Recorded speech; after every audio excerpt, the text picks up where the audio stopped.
السلام عليكم جميعا. مساكم الله بالخير. بسم الله. I'm really honored to be part of this panelist, but also Dr. Faisal Al-Goufi asked me to present a case that I shared with him in the cath lab with this case. So what I would like to do is, as Dr. Bouardi mentioned, we'll try to make it as more of an interactive to seize the input from everybody with this case. This is a gentleman who presented 18-year-old, had a family history of ciliary disorder. So that's sort of like an important history mark in his presentation. He's been seen by mainly the pulmonology surface due to recurrent cough, infections, and part of his evaluation he was got an ECG with abnormal ECG finding and a chest X-ray. We'll show it to you. This is his ECG. And you can tell from his hallmark, the ECG is maybe, if somebody looked at it, they will think that the electrodes are flipped, but is actually he has a dextrocardia. So this is what's sort of like the hallmark of reverse P wave in the lead one. But also he has an interventricular conduction delay, which is classic with an RSR prime presence of an ASD. Otherwise, it seems to be normal. This is his old chest X-ray. It shows to you the heart in the pointing to the right side of the chest. His liver is on the left side, and his stomach bubble is on the right side. So he's not only just dextrocardia, but an interesting finding that he has also a total situs inversus. A CT was done, and of course with his current chronic chest infection, bronchiectasis, and confirmed the genetic is cartilaginous syndrome. We'll give you some little bit of hint. And also one of the most important things that tipped off, in addition to the ECG, is the dilated MPA, which suggests that there is an element of either a volume or a pressure load to the right ventricle. This is his chest X-ray. Just to give you a little bit about the cartilaginous syndrome, it's an autosomal recessive disease. 50% of these patients who has the genetic finding will have a primary ciliary dyskinesia. It consists of situs inversus, chronic sinusitis, bronchiectasis, and basically they will collectively called cartilaginous syndrome, and the prevalence is 1 to 20 to 40,000. He had an echocardiogram. I would just leave it maybe to the panelist, and this is a transesophageal echo. So his transthoracic showed dextrocardia. Main thing was dilated RV. Normal RV pressure was only an RV volume dilation. And this is his transesophageal echo. Thank you for the presentation, Dr. Ahmed. I think we'll stop here just for a second before we comment on the findings of the echo. To Dr. Zakaria, how would you approach someone with dextrocardia and situs inversus when you do a TEE? Give us some hints. That's not an everyday practice, so I will do the same like the usual. Just you have to understand what you are dealing with, just to understand the anatomy. So you just the naming which chamber you are dealing with. Otherwise, I will do the same. Dr. Ahmed, you are also involved more with these patients so as well. As you mentioned, it's important that the probe presentation, the probe positioning has to be the same classic way of viewing when you do these patients. Transesophageal echo, good about it is basically you don't have a lot of maneuvering to do except just short axis, long axis, and you can start to assess the ASD, as Dr. Zakaria mentioned, is the regular fashion. You look at the defect, size of the defect, rims across the defect, the superior or the aortic rim, the IVC rim, the other rims, in addition to the kind of shunt you're dealing with. Is it left to right? Is it bidirectional? One important factor that we also, with this complexity of diseases, that you look into them and you just get excited. Don't miss other defects, especially when you have it. You need to profile the atrial septum all the way. We've seen a lot of these patients that get followed up for a small ASD, but the RV is progressively or dilated with symptoms, and upon further TEE with manipulation, there is a bigger defect, which is more of the inferior part. So these are, I think, The idea is that when you get a transesophageal echo with these patients, remember, you just go in with your ABCs in any patient like you do them, and you assess everything, not just the defect. You go for valves, especially when you are dealing with older patient. This is an 18-year-old, but when you deal with older patient, remember, you check the mitral, the atrial appendages. You will check also tricuspid valve, pulmonary veins draining. You remember that when we contemplate ASD closure, you put wires in pulmonary veins. Yep. You may injure them. So just have a baseline assessment before a good TEE assessment. I think And just to add, Dr. Ahmed, I think a very important point about the pulmonary vein drainage. Sometimes the pulmonary vein will drain in the SVC high up. You don't get it with the TEE because the bronchus will obscure your view. And even sometimes deep in the IVC because it is really, you need to go deeper. So this is highlight the importance of multimodality imaging assessment of these patients, whether it is with TEE, CT, and MRI. So exactly, and I was going to ask you about other imaging modality. This patient has already a CT, which showed the pulmonary veins normal, but he has a dilated MPA, tipped him off to further progress, to proceed with transthoracic and TEE. But it's a very important factor when you deal with these, especially you don't get excited with just one hole. Remember to take him an assessment, a complete assessment. When you deal with these patients, it's important that now we have an ASD, and I think next step, maybe we'll just see any question for the audience. We'll take him with these kind of nice defined rims, single defect, purely left to right shunt, no pulmonary hypertension by transthoracic to proceed with cardiac catheterization. Any other concerns, questions from the audience? Yeah, so the question for you, Dr. Ahmed, are you doing cardiac catheterization for every patient going for an ASD? ASD. Is invasive hemodynamic important This is or in not? another way. I'm a textbook guy, so I think any ASD you do is important, especially when you deal with the older patients. You need a hemodynamic assessment. If you are for my practice in our group, if it is 40 years old and older, we get a coronary assessment, irrespective whether you do it by CT or not. Abnormal CT calcium score will tip us to a diagnostic coronary, because if there is a coronary artery disease and he will need a surgery, then you will prefer them for everything at one stop. One of the other things is from hemodynamic, considering this, particularly this patient, is he has chronic lung disease. Bronchiectasis is by CT. So it's very important that you assess him pulmonary hypertension. So pulmonary hypertension study and hemodynamic assessment is important in these patients. So the planning is important when we deal with the situs inversus, is where you're going to go. Remember, we have already a CT scan, so we exactly know where's our IVC going to enter, which part of the chamber, how is the course of the catheter is going to go, and where are the pulmonary vein draining, how our catheter positioning when we cross the atrial septum, and whether we are dealing with atrial ventricular concordance, ventricular arterial concordance, and all of this has been sorted out already. But when we discuss the case, you need to make sure, because the most important thing is when you have the echo, you have all the rims available for you. It looked like a straightforward case. You need all of the equipment and planning. So my practice and the way that most, maybe if the others will do, is you place a venous sheath. Some of the difficult cases, another venous sheath is also important. Just have it as an access for additional technique that will show Dr. Faisal has demonstrated in some of his cases.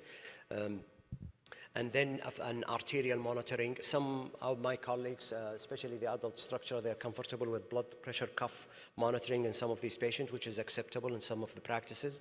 But I usually do a femoral and a venous access and an arterial access for monitoring. Once you establish the access, hemodynamic is performed, antibiotic and heparin is being given to maintain an ACT above 200. In this case, Dr. Goufi and myself, I do sizing of almost all of my ASDs. I know some of our practices, maybe some of our adult colleagues and structure will not do ASD sizing. I do believe that ASD sizing is important, especially when you consider erosion and implanter devices. And also it's important, especially when we have now the GORE devices, that is actually the ASD assessment by balloon sizing is important in the sizing selection. When the patient got a hemodynamic, there was no pulmonary hypertension. The QP case was significant. It was more than 1.5 to 2. We proceeded with a multipurpose catheter, which is an end-hole catheter, crossed to the pulmonary vein, usually the left upper pulmonary vein, kept the ECT, and we did the sizing balloon. There are many different sizing balloon available. You also need to know about them. There are 24 and 34 by Amplatzer company, and there are by NewMed, which comes in 25 and 35, and there is also bigger sizing. We do, which is important, as Dr. Faisal mentioned, is a stop flow technique. We don't overstretch it. So we just mainly do the flow, inflate until we get the flow out. And this is our size, maybe 1 or 2 millimeter above it. So we elected to size 24 millimeter and utilize the delivery sheath of 10. Maybe we can stop here just for a second. The choice of device for this patient, young guy, you chose Amplatzer. Would you, between Gore and that, if you just can comment on devices and what would you use in this case? The question is, the Gore has been introduced in the market recently. So from my perspective and my personal practice, I've tried to switch to Gore, it's more expensive, but the Gore device has an ability to go and cross transseptal for future, especially now in our experience and the group of our electrophysiologists becoming expert with atrial flutter fibrillation mapping and ablation with a higher success rate. Having the Amplatzer is not a bad thing. I mean, you put Amplatzer, they can cross it, they can go through it, but it's a bigger hassle compared when you go with the Gore, which basically only a flower shape, has only 6 frames, and all of the frames are covered by PTFT material, which can be easily crossed by a transseptal technique. So that's if you're answering. Problem with Gore is limited. So it's only 5 sizes available. You have to have a sizing technique. So you have to be doing a sizing to assess them. And there is a limit. Beyond 34, 32 millimeter, it's not usually an easier way to do it unless if you have very good rims to them. And maybe a couple things with the bigger sizes, the AFib might be an issue, plus the fracture of the device, which we don't know if it's clinically relevant or not. No, the question is the sizing of the device. Will you depend more on the balloon sizing or the 3D echo sizing? I'm an echo guy, I know. Coming from you, I cannot debate you more than, I will not argue with you a lot about Dr. Zakaria, but I think the comfort zone is important, what you use to. I think our adult colleagues see a lot of these straightforward ASDs, so most of them will just go by a good 3D assessment, especially when they do them with all of the cardiac cycle, they will have a good assessment. In my group, because I cover from pediatric to adult, I'm used to the sizing balloon. With the Gore, it become more important with the sizing, so I think a lot of the group who are going to be using Gore ASD, they're going to rely more, they have to get used to the ASD, sizing. The balloon. Yeah. And I think also maybe the shape of the ASD, if it's circular, it's probably easier to rely on echo. When you have that really oval-shaped balloon sizing. Well, I think that's the beauty of the 3D, because it will give you the three-dimensional shape of the defect rather than the 2D, which will give you only, a 2-dimension. So, yeah. But it has to be, depends on your practice and the preference, I think, yeah. And I think you're doing it more to prevent oversizing, more than anything else. Not an erosion effect, especially with the Amplatzer. But the sizing for the Gore is important to select because they don't have, similar to the Amplatzer, an increment by 2. They only have 5 sizes. So it's important, and it's a little bit more expensive, yes, with less equipment, but you have to keep that in mind. This is a nice AV files and images of the catheter course, which tells you challenges of such patient. This is on the right side of the screen.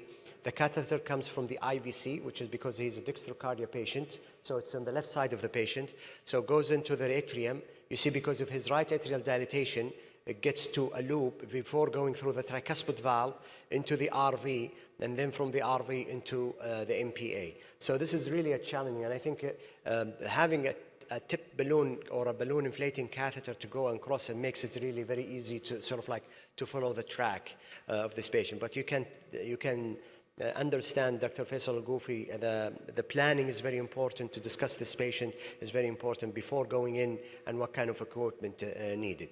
And this is again looking at the catheter. Look, catheter here on the left side of the screen, went through the ASD, and then to an atrium and to a ventricular chamber. But in this tracing here, you will see it's in the, similar to the aorta tracing. So most probably he was in the LV rather than going into the RV. You would think this is more of an RV rather than this is an RV. So just keep in mind, sometimes the catheter, because of an ASD, it can flip you and take you to the other side of the heart and other ventricle. So again, you can, this is a nice sketch diagram, what Dr. Ghufi trying to sort of like a schematic diagram to make it easier for everybody to understand how is the flow of the catheter going in and where is the plane of the ASD.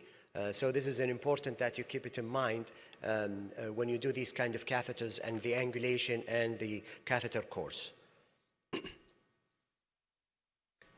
So just to proceed, and we'll just show you, we'll concentrate first on the left side of the screen. Catheter again from the IVC, atrium, crossing the atrial septum, going into the right upper pulmonary vein, which is mimicking going to the left upper pulmonary vein in a dextrocardia patient. So this is how the catheter going to be look like. This is how the course of the balloon is basically reversing. It's reversed exactly what we do in the classic views. And this is the TEE assessment during the whole procedure with a stop flow technique. Any other questions from the audience? Okay, so now going in.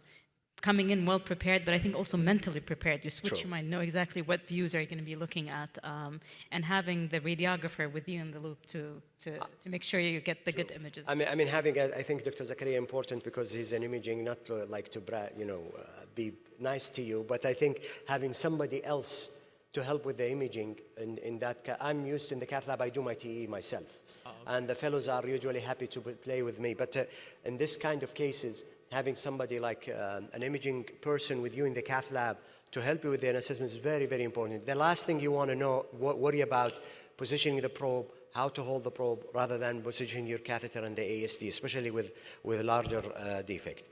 So as we discussed and presented, it's a 22 defect. We elected to 20.5 by sizing balloon, elected to go with a 24 Amplatzer with a 10 Frisch system. Which was positioned, and this is basically the initially the LA disc being released, and you can tell from the assessment as Dr. Ghufi presented to you earlier on. You see where's that atrial septal plane and how that ASD going to be landing is very important to keep in mind. As Dr. Zakaria is like Dr. Bouardi mentioned, you have to be mentally well oriented to the ASD defect, and you can tell. This is the wiggling and how is that device is being flared. Left atrial disc on the left side, right atrial disc on the right side. No leak across the edges, which is very important in such Amplatzer positioning. There is minimal leak within the device, which is accepted. And then subsequently you do the Minnesota or the wiggling just to make sure the device is stable. And after release, you start to see the device is well aligned. Here in the aortic position at 90 degree, you start to see the device not much of hugging and not much of loose across the edge. You start to see some of the atrial edge here at the corner. And when you go to a little bit more of the big bicaval view, you see how it's sort of like well aligned with the atrial septum, well clapped. It does not have a sort of like a weird alignment across the septum. So sort of like you're comfortable with it and you can proceed with device release and getting an acquired. This is an important thing that also I think our adult colleague I learned is positioning a device. You do a store fluoro assessment basically because when you get an X-ray after the next day, the fellow will call you, or the nurse said the device really in a weird position, and then you will be able to say, go open the cath, see the fluoro stored, and just compare it with the X-ray. This is an important, even not only with the dextrocardia, but I think also with the regular devices. Sometimes the devices, when you release them, it get in a different position, especially if it is a superior defect.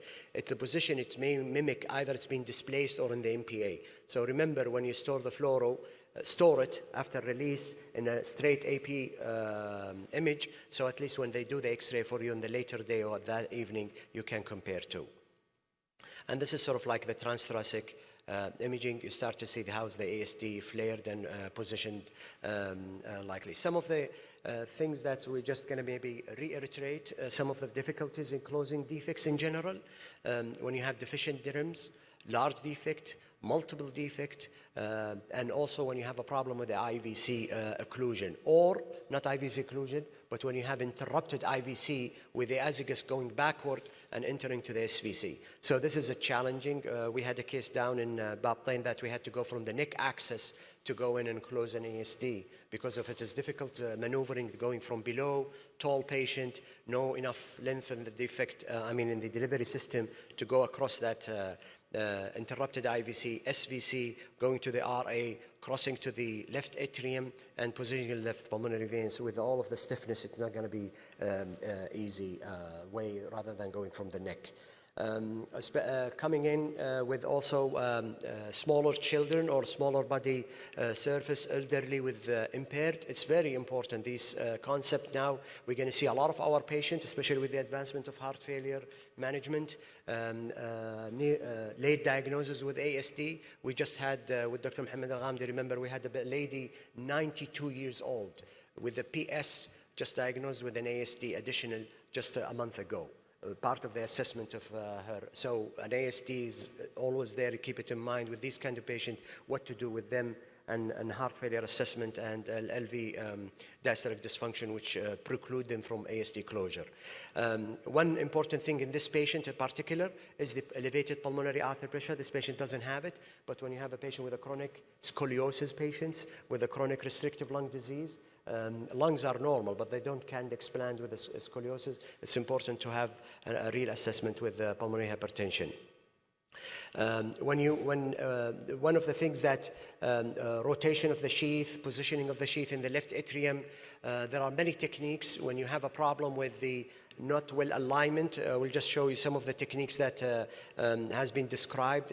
The problem is, I will show you here with the white marker here. This is the defect. Sometimes cannot align well with the atrial septum. So basically what's going to happen is that edge of the device, it's going to protrude across the ASD. So one of the ideas is like if you have a venous access extra, this is what comes helpful. You can put a catheter additional in the left atrium, left pulmonary vein, and when you start to release the LA disc, you make that catheter basically holding your superior margin of the device, and you bring them together to line them up very nicely across the atrial septum.